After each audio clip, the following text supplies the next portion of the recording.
Hello and नमस्कार प्यारे छात्रों। आज के क्लास में हम लोग पढ़ेंगे अपना hitman Rohit Sharma objective question answer series. और इस सीरीज में आज हम लोग चैप्टर नंबर 9 जिसका नाम है किरण प्रकाशिकी एवं प्रकाशिकी यंत्र ray optics and optical instrument से टोटल 45 अभी ऑब्जेक्टिव क्वेश्चन को देखने वाले हैं। एमसीक्यू देखेंगे 45 मल्टीपल चॉइस क्वेश्चन। ठीक है, और ये लाइव क्लास नहीं है, ये एक रिकॉर्डेड क्लास है। तो चलो देखते हैं अपने आज के क्लास के पहले सवाल को।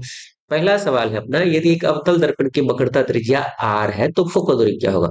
तो फोकस दूरी वक्रता त्रिज्या की आधी होती है, तो f को बराबर r/2 हो जाएगा। प्लस में है तो प्लस में ही रह जाएगा। तो फोकस दूरी हो जाएगी वक्रता त्रिज्या की आधी। एक मिनट, अवतल दर्पण है तो माइनस में होगा, अवतल दर्पण है तो फिर माइनस में होगा। ठीक ना, उत्तल दर्पण का प्लस होता है। उत्तल देखो, उत्तल चाहे दर्पण हो या लेंस हो पॉजिटिव होगा, और अवतल चाहे दर्पण हो या लेंस उसका नेगेटिव होगा फोकस दूरी। दूसरे सवाल की तरफ चलते हैं। और दूसरा सवाल है अपने आज के क्लास का, सघन माध्यम में वह आपतन कोण जिसके लिए विरल माध्यम में अपवर्तन कोण 90 डिग्री होता है। यानी कि प्रकाश की किरण जा रही है सघन माध्यम से विरल माध्यम में, ठीक है, और ये है अपना अभिलंब। और अगर प्रकाश की किरणें सघन माध्यम से विरल माध्यम में जाती है और विरल माध्यम में अपवर्तन कोण 90 डिग्री का होता है, तो जो आपतन कोण होता है उसको हम लोग कहते हैं क्रांतिक कोण। इसको हम लोग क्रांतिक कोण आईसी कहते हैं, आईसी। ये हो गया क्रांतिक कोण, ऑप्शन नंबर डी। ठीक है, चलते हैं अगले सवाल की तरफ। और तीसरा सवाल है अपना, यदि एक उत्तल लेंस की फोकस दूरी 20 सेंटीमीटर है तो उसकी क्षमता, देखो उत्तल लेंस है, अभी हम लोग बात कर रहे थे। उत्तल चाहे दर्पण हो या लेंस हो, उसकी फोकस दूरी प्लस ही होगा, ठीक है, 20 सेंटीमीटर। क्षमता हमसे पूछा गया तो बड़ी आराम से निकाल लोगे। पी का फॉर्मूला क्या होता है, क्योंकि पी बराबर हम लोग जानते हैं 1/f होता है, तो सॉल्व कर लो। पी बराबर 1/f यानी 20 सेंटीमीटर में मीटर बदलने के लिए ऊपर से 100 गुना कर दो, 5 बार में कट जाएगा, इसलिए आ गया +5 डायोप्टर। प्लस में 5 डायोप्टर, ऑप्शन नंबर सी। चलते चलो अगले सवाल की तरफ। चौथा क्वेश्चन अपना, प्रकाशिक तंतु किस सिद्धांत पर कार्य करता है। हम सभी लोग जानते हैं प्रकाशिक तंतु पूर्णांतिक परावर्तन के सिद्धांत पर कार्य करता है, ठीक है। इसका हिंदी नाम है प्रकाशिक तंतु, अंग्रेजी में ऑप्टिकल फाइबर, दोनों नाम पर ध्यान रखना है। पांचवा क्वेश्चन, निकट दृष्टि दोष से पीड़ित व्यक्ति के लिए दोष निवारण हेतु किस प्रकार के लेंस का उपयोग किया जाता है। अगर निकट दृष्टि दोष है, निकट दृष्टि दोष है, फिर तो अवतल लेंस चाहिए, ठीक ना। और अगर दूर दृष्टि दोष है तो फिर उत्तल लेंस चाहिए, तो फिर क्या चाहिए, उत्तल लेंस। तो निकट दृष्टि दोष का अवतल लेंस, ऑप्शन नंबर ए हो जाएगा। अच्छा, द्विफोक्सी लेंस कहाँ चाहिए, जरा दृष्टि दोष के लिए। उत्तल लेंस कहाँ चाहिए, दूर दृष्टि दोष के लिए। बेलनाकार लेंस कहाँ चाहिए, अबिंदुकता के लिए। चारों ही दोष आपको ध्यान में रहना चाहिए, क्योंकि कुछ भी एग्जाम में पूछा जा सकता है ना। ठीक है, इसलिए चारों दोष का निवारण याद कर लेना। छठा क्वेश्चन, प्रिज्म द्वारा श्वेत प्रकाश के वर्ण विक्षेपण का कारण। प्रिज्म में से होकर के जब श्वेत प्रकाश गुजरता है तो ये क्या होता है, 7 अलग अलग रंगों में टूट जाती है, ठीक ना। इसका कारण क्या है, इसका कारण है कि विभिन्न रंगों का अपवर्तनांक अलग होता है। सभी रंग का अपवर्तनांक क्या होता है, अपना अपना अलग अलग होता है। अगला सवाल चलते हैं। सातवां क्वेश्चन है, सातवां क्वेश्चन नंबर 7। गोलीय अपवर्तक सतह के लिए संबंध क्या है, जहां μ1 विरल माध्यम, μ2 सघन माध्यम का अपवर्तनांक, u वस्तु दूरी, v प्रतिबिंब दूरी और वक्रता त्रिज्या है। देखो ये तो अपना हो गया μ2/v माइनस μ1/u बराबर μ2 माइनस μ1/r। ये अपना अपवर्तन सूत्र है उत्तल सतह या अवतल सतह के लिए। ये लॉन्ग क्वेश्चन में भी आता है। आप लोगों को प्रूविंग भी इसका प्रैक्टिस करके रखना पड़ेगा लॉन्ग क्वेश्चन के लिए। और ऐसा ऑप्शन नंबर सी में लिखा हुआ है, ठीक है। चलो लॉन्ग के लिए भी प्रैक्टिस कर लेना, आ सकते हैं एग्जाम में 5 नंबर में। 8वां क्वेश्चन, दो पतले लेंस जिनकी क्षमता है P1 और P2 एक दूसरे के संपर्क में रखे, संयुक्त लेंस की क्षमता, ओहो संयुक्त लेंस की क्षमता P बराबर क्या होता था, P1 प्लस P2। क्यों, क्योंकि ये वाला फॉर्मूला आपने पढ़ा होगा, समतुल्य लेंस की क्षमता 1/f बराबर क्या था, 1/f1 प्लस 1/f2, यही था ना। तो इस 1/f की जगह आप लिख सकते हो P, 1/f1 की जगह आप लिख सकते हो P1, 1/f2 की जगह आप लिख सकते हो P2, ठीक है। तो ऑप्शन नंबर ए अपना बिल्कुल सही जवाब होगा, ठीक है। P बराबर P1 प्लस P2 होता है। 9वां सवाल, किसी माध्यम का निरपेक्ष अपवर्तनांक। देखो सबसे जो कम होता है निरपेक्ष अपवर्तनांक वो होता है हवा का, इसका वैल्यू होता है 1। तो बाकी चीजों का, जैसे कि पानी का होता है 1 दशमलव कितना होता है रे, 5 होता है। और कांच का होता है 1.33। तो देख सकते हो कि हवा का एक, और जैसे हीरा का आवर्तनांक होता है 2.42। ये कुछ चीजें हैं जो कि हमें अक्सर जरूरत पड़ती है। ये सब के सब चीजें हमें जरूरत पड़ जाती है अक्सर। तो यहाँ से हम लोग देख सकते हैं कि आवर्तनांक का मान या तो एक होता है या फिर एक से क्या होता है, ज्यादा ही होता है। ठीक। तो एक या एक से ज्यादा ही होता है। तो इसका मतलब अपवर्तनांक का मान क्या होगा, एक या एक से ज्यादा। ऑप्शन नंबर ए अपना बिल्कुल सही जवाब हो जाएगा। 10वां क्वेश्चन।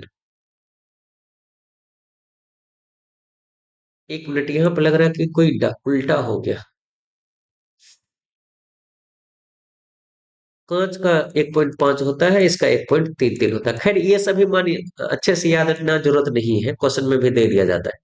10वां क्वेश्चन है, एक सरल सूक्ष्मदर्शी का आवर्धन क्षमता का सूत्र क्या है जब प्रतिबिंब स्पष्ट, अंतिम प्रतिबिंब स्पष्ट दृष्टि की न्यूनतम दूरी पर बनता है। एम बराबर सरल सूक्ष्मदर्शी का आवर्धन क्षमता रे वन बराबर एम बराबर 1 + d/f होता है ना। एम बराबर 1 + d/f। 11वें सवाल की तरफ चलते हैं, और अपना 11वां सवाल है, जब प्रकाश विरल माध्यम से सघन माध्यम में प्रकाश करती है। अच्छा, कहाँ विरल से, विरल माध्यम में था पहले, फिर कहाँ पहुंच गया, सघन माध्यम में पहुंच गया। विरल माध्यम से सघन माध्यम में पहुंचता है तो उसकी चाल क्या होगी, कम हो जाएगी ना, उसकी चाल घट जाएगी या कम हो जाएगी, क्योंकि सघन में प्रकाश की चाल कम होती है। गोलीय दर्पण के लिए दर्पण सूत्र, अच्छा दर्पण सूत्र तो 1/v + 1/u बराबर 1/f होता है ना। ऑप्शन नंबर हाँ ए होगा। अच्छा ये जो है ये क्या है, ये लेंस सूत्र है। ये कौन सा सूत्र है, ये लेंस सूत्र है। दर्पण सूत्र लेंस सूत्र दोनों आप लोगों को मालूम होनी चाहिए, है कि नहीं, कमेंट में बताओ। सामान्य समायोजन में खगोलीय दूरदर्शी की लंबाई क्या होती है। देखो सामान्य समायोजन के टाइम में जो खगोलीय दूरदर्शी होती है उसका हमने पिक्चर में देखा था कि एक पॉइंट था यहाँ पर, और यहीं पर अपना इसके लिए एफओ भी था, और इसी जगह पर अपना एफ ई भी था। तो यहां से यहाँ हो गया अपना एफ ओ, और यहाँ से यहाँ तक हो गया अपना एफ ई। ठीक है। तो यहाँ से यहाँ तक जो है पूरा ये होता है कैपिटल एल, यानी कि सूक्ष्मदर्शी, सॉरी दूरदर्शी की लंबाई या नली की लंबाई, जो कि हम लोग कह सकते हैं यहाँ से यहाँ तक तो हो गया एफ ओ, प्लस में बाकी हो गया एफ ई, दोनों को मिलाकर के होता है। तो एल बराबर क्या होता है, F O plus F E. F O plus F E बराबर क्या होता है, एल। ये दूरदर्शी के नली की लंबाई है। कब, जब सामान्य समायोजन बने। सामान्य समायोजन मतलब अंतिम प्रतिबिंब जब अनंत पर बनता है। ठीक है। 14वां क्वेश्चन की तरफ चलते हैं। 14वां क्वेश्चन है अपना, किस स्थिति में एक गोलीय दर्पण द्वारा बने वास्तविक प्रतिबिंब के लिए आवर्धन का चिन्ह ऋणात्मक होता है। अच्छा, जब जब वास्तविक प्रतिबिंब बनेगा तो आवर्धन का चिन्ह तो ऋणात्मक ही होगा। उत्तल दर्पण में तो कभी नहीं होगा। वास्तविक प्रतिबिंब के लिए सदैव, हाँ बिल्कुल ये सही होना चाहिए मेरे ख्याल से। जब प्रतिबिंब दर्पण के ध्रुव और फोकस के बीच बनता है, बिल्कुल नहीं। आभासी प्रतिबिंब के लिए तो होगा ही नहीं। ऑप्शन नंबर बी सही है। वास्तविक, क्योंकि एम बराबर होता है ना रे एच आई बटे एच ओ, प्रतिबिंब की ऊंचाई बटा वस्तु की ऊंचाई। तो प्रतिबिंब अगर वास्तविक है तो माइनस में ही होगा उसकी ऊंचाई। ठीक ना। तो वास्तविक प्रतिबिंब के लिए आवर्धन का चिन्ह हमेशा ऋणात्मक होता है। 15वां क्वेश्चन, क्रांति कोण सी और माध्यम का वर्तमान म्यू के बीच क्या संबंध है। तो म्यू बराबर हमने पढ़ा है क्लास में 1/sin IC। ठीक है। कभी कभी आईसी ना लिख करके केवल सी लिखता है तो कोई बात नहीं, म्यू बराबर 1/sin C भी लिखा जा सकता है, जो कि ऑप्शन नंबर सी में लिखा हुआ भी है। आईसी हो या फिर सी हो, इसका मतलब हम लोग क्या लेते हैं, इसका मतलब हम लोग लेते हैं क्रांतिक कोण। क्रांतिक कोण। ठीक है। तो चलो अगले सवाल की तरफ चलते हैं। 16वां क्वेश्चन, आकाश का रंग नीला क्यों दिखाई देता है। आकाश का रंग नीला दिखाई देता है प्रकाश के प्रकीर्णन के कारण। प्रकाश के प्रकीर्णन के कारण आकाश का रंग नीला दिखाई देता है। ठीक है। 17वां क्वेश्चन, लेंस मेकर सूत्र क्या है।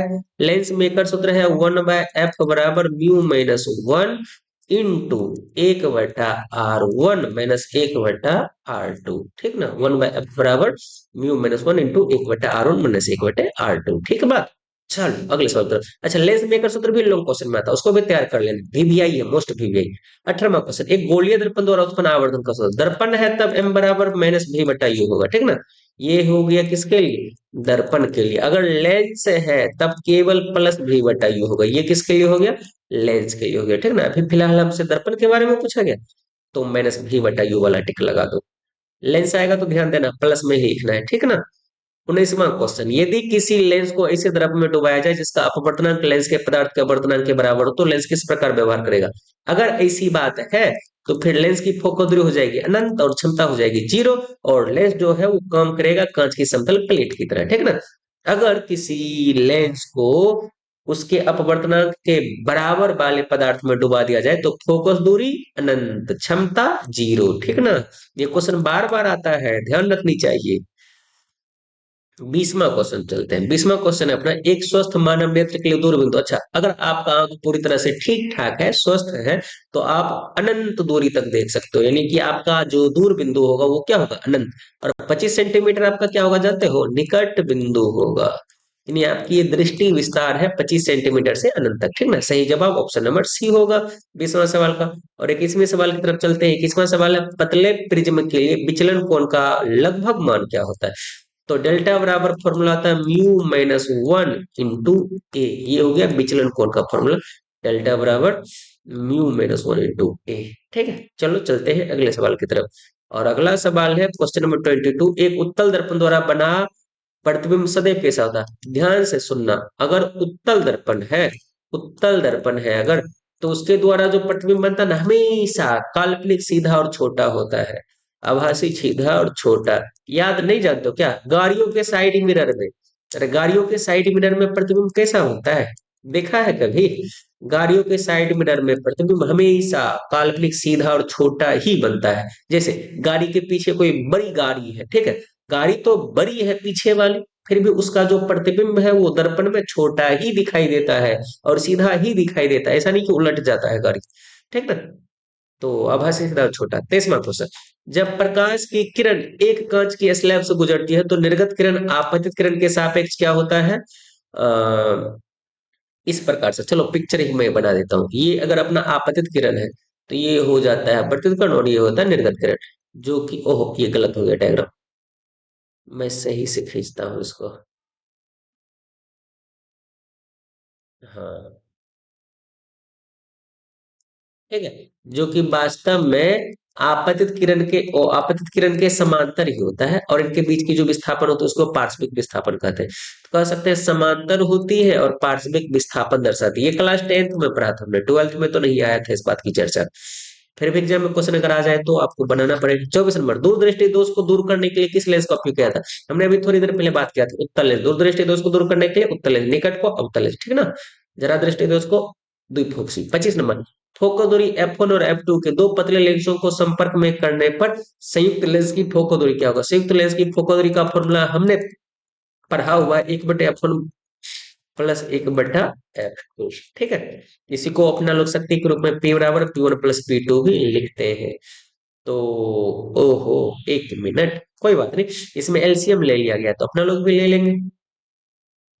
1/f बराबर F1 F2 कैल्शियम हो जाएगा F1 इंटू F2, दोनों को गुना कर दो, F1 से भाग लगाएंगे तो F1 कट जाएगा, F2 ऊपर जाएगा, फिर F2 से भाग लगाएंगे तो F2 कट जाएगा और F1 ऊपर जाएगा। इसलिए हम लोग कह सकते हैं दोनों तरफ व्युत्क्रम लेने पर F बराबर हो गया F1 F2 बट्टा में F1 प्लस F2, इस प्रकार वाला चीज अपना आंसर होगा। हाँ, ऑप्शन नंबर सी, F1 F2 बट्टा F1 प्लस F, ठीक। एलसीएम लेकर के कैलकुलेशन कर लेना थोड़ा सा। 26वां क्वेश्चन, जब वस्तु को एक अवतल दर्पण के ध्रुव और फोकस के बीच रखा जाता है तो आवर्धन का मान कैसा होता है। अवतल दर्पण है ना, अवतल दर्पण के कहाँ पे रखते हैं, ध्रुव पर रखते हैं और फोकस पर रखते हैं, इसके बीच में रखते हैं। तो जो प्रतिबिंब बनेगा वो दर्पण के पीछे बनेगा और काल्पनिक सीधा और वस्तु से बड़ा बनेगा, ठीक ना। तो एम का मान फिर तो एक से ज्यादा होगा और पॉजिटिव। एक का मान सॉरी एम का मान पॉजिटिव कब होता है, जब प्रतिबिंब काल्पनिक बनता है, ठीक ना। एक से बड़ा कब होता है, जब प्रतिबिंब बड़ा बनता है। 27वां क्वेश्चन, एक संयुक्त सूक्ष्मदर्शी में अंतिम प्रतिबिंब कैसा बनता है। आभासी और उल्टा, आभासी प्रतिबिंब होता है और उल्टा प्रतिबिंब होता है। अपना लोगों ने याद करो, इधर नीचे में बनाते थे ऐसे करके ऐसे करके, ए डबल डैश और बी डबल डैश नाम रखते थे ना, इस प्रकार से अपना जो था संयुक्त सूक्ष्मदर्शी। कुछ कुछ याद आया कि नहीं याद आया, नीचे में बनाते थे उल्टा सा, ठीक है। तो कहोगे आभासी और उल्टा। अच्छा, सूक्ष्मदर्शी हो या दूरदर्शी हो, दोनों का सेम कंडीशन, अंतिम प्रतिबिंब आभासी और उल्टा ही बनेगा। अच्छी बात। चलते हैं 28वें क्वेश्चन की तरफ। और अपना 28वां क्वेश्चन है, इंद्रधनुष बनने का कारण, 3 कारण। ये बारिश की बूंद है, प्रकाश की किरणें जैसे ही प्रवेश करेंगे तो पहले तो होगा प्रकाश का अपवर्तन, ठीक है। अपवर्तन के साथ ही बड़ विक्षेपण भी होना शुरू हो जाएगा। फिर इसके बाद अंदर ही अंदर होगा पूर्णांतरिक परावर्तन, फिर एक बार और होगा अपवर्तन और निर्माण होगा किस चीज का? इंद्रधनुष का। किस चीज का निर्माण होगा? इंद्रधनुष का। तो कह सकते हो अपवर्तन, पूर्णांतरिक परावर्तन और बंड विक्षेपण तीनों के कारण से इंद्रधनुष का निर्माण होता है।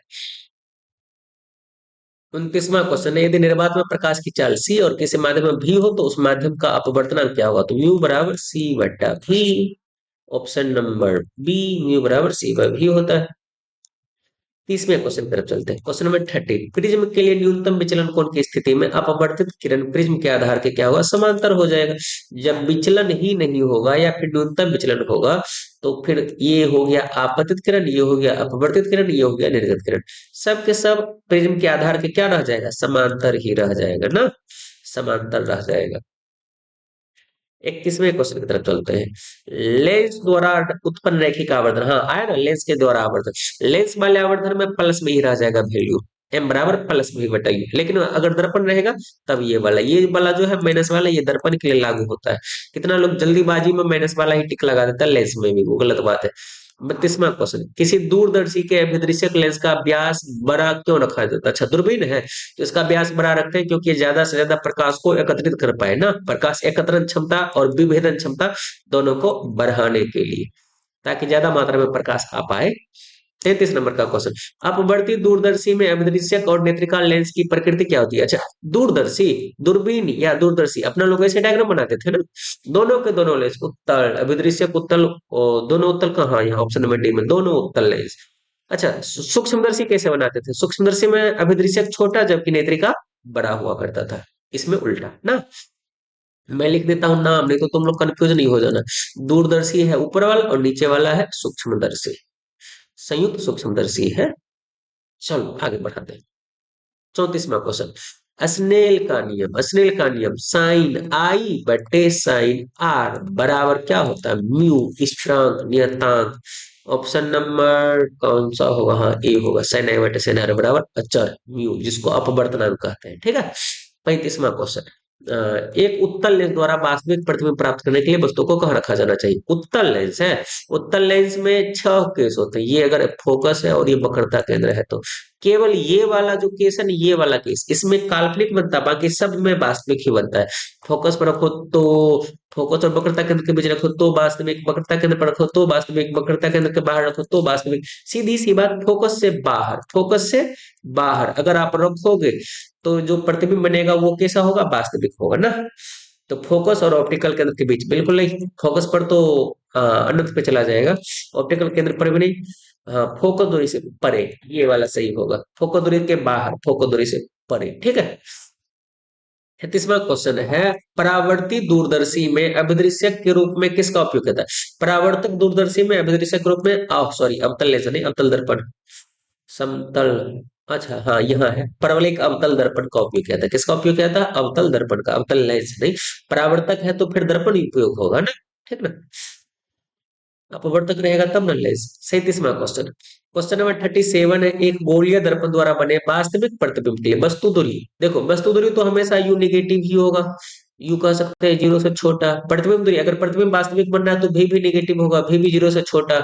और फोकस दूरी, फोकस ये बनाने का काम है अवतल दर्पण का, अवतल दर्पण का फोकस भी निगेटिव होता है, तीनों निगेटिव हो गए इसमें। यू जीरो से छोटा, नहीं नहीं ये नहीं होगा, यू जीरो से छोटा भी जीरो, हाँ बी वाला होगा, यू जीरो से छोटा भी जीरो से छोटा एफ जीरो से छोटा, जीरो से छोटा माने निगेटिव वैल्यू। चलते हैं 38वें क्वेश्चन की तरफ। 38वां क्वेश्चन है, पेरिस्कोप में किस सिद्धांत का उपयोग होता है? प्रकाश के अपवर्तन का, प्रकाश का अपवर्तन का। पेरिस्कोप माने टेलीस्कोप ना, दूरबीन, दूरदर्शी जो भी कह लो आप। 39वां क्वेश्चन, यदि कांच का अपवर्तनांक 1.5 म्यू बराबर दे दिया गया 1.5, वायु के सापेक्ष क्रांति कोण का मान क्या होगा? क्रांति कोण म्यू दे करके क्रांति कोण आईसी पूछ लिया, रिलेशन क्या होता है? हल करेंगे तो फॉर्मूला कौन सा लगाएंगे? क्योंकि म्यू बराबर होता है 1/sin आईसी, म्यू बराबर क्या होता है? 1/sin आईसी, तो म्यू का मान तो 1.5 है, बराबर 1/sin आईसी।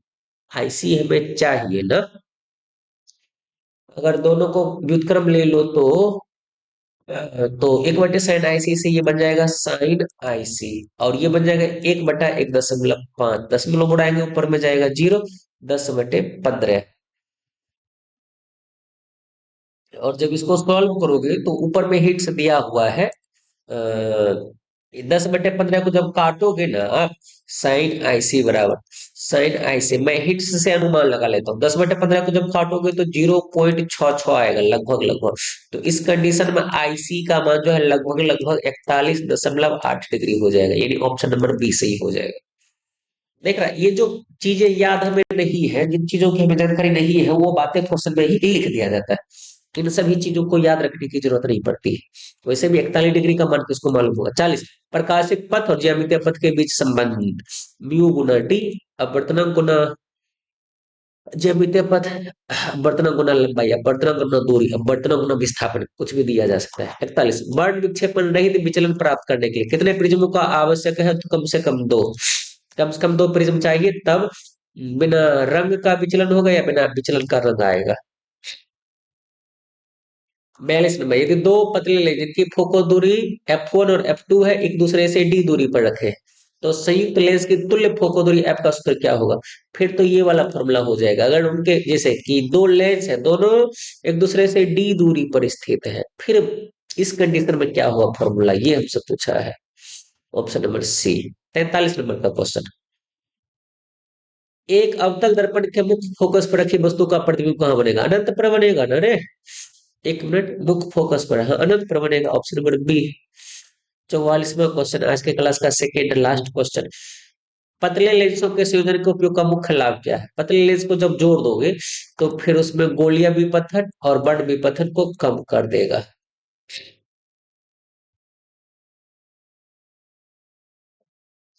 45 नंबर, प्रिज्म के पदार्थ के अपवर्तनांक के लिए न्यूनतम विचलन कोण डेल्टा एम और प्रिज्म कोण ए में सही संबंध क्या है? तो म्यू बराबर प्रिज्म के पदार्थ का अपवर्तनांक sine A plus delta M by two, और इसके बट्टा में क्या था? साइन ए बाई टू, ये वाला formula. Option number B, mu बराबर sine A plus delta M by two बट्टा में साइन ए बाई टू। ये था अपने आज के क्लास के आखिरी सवाल। तो अपने आज के क्लास का यहीं पर होता है द एंड। और आपके लिए एक मैसेज है कि मेहनत करते रहिए, सफलता जरूर मिलती है। बाकी कोई दिक्कत समस्या है, कोई डाउट वगैरह रहे तो आप हमसे कमेंट में पूछिएगा। कोई भी चीज की डिमांड हो तो भी आप कमेंट सेक्शन में लिखिए। आप कमेंट सेक्शन में लिखिएगा तभी तो हम लोग आपकी मदद कर पाएंगे, ठीक है। तो चलो मिलते हैं अब अगले क्लास में इसी प्रकार के और लेक्चर के साथ। आज के लिए इतना ही।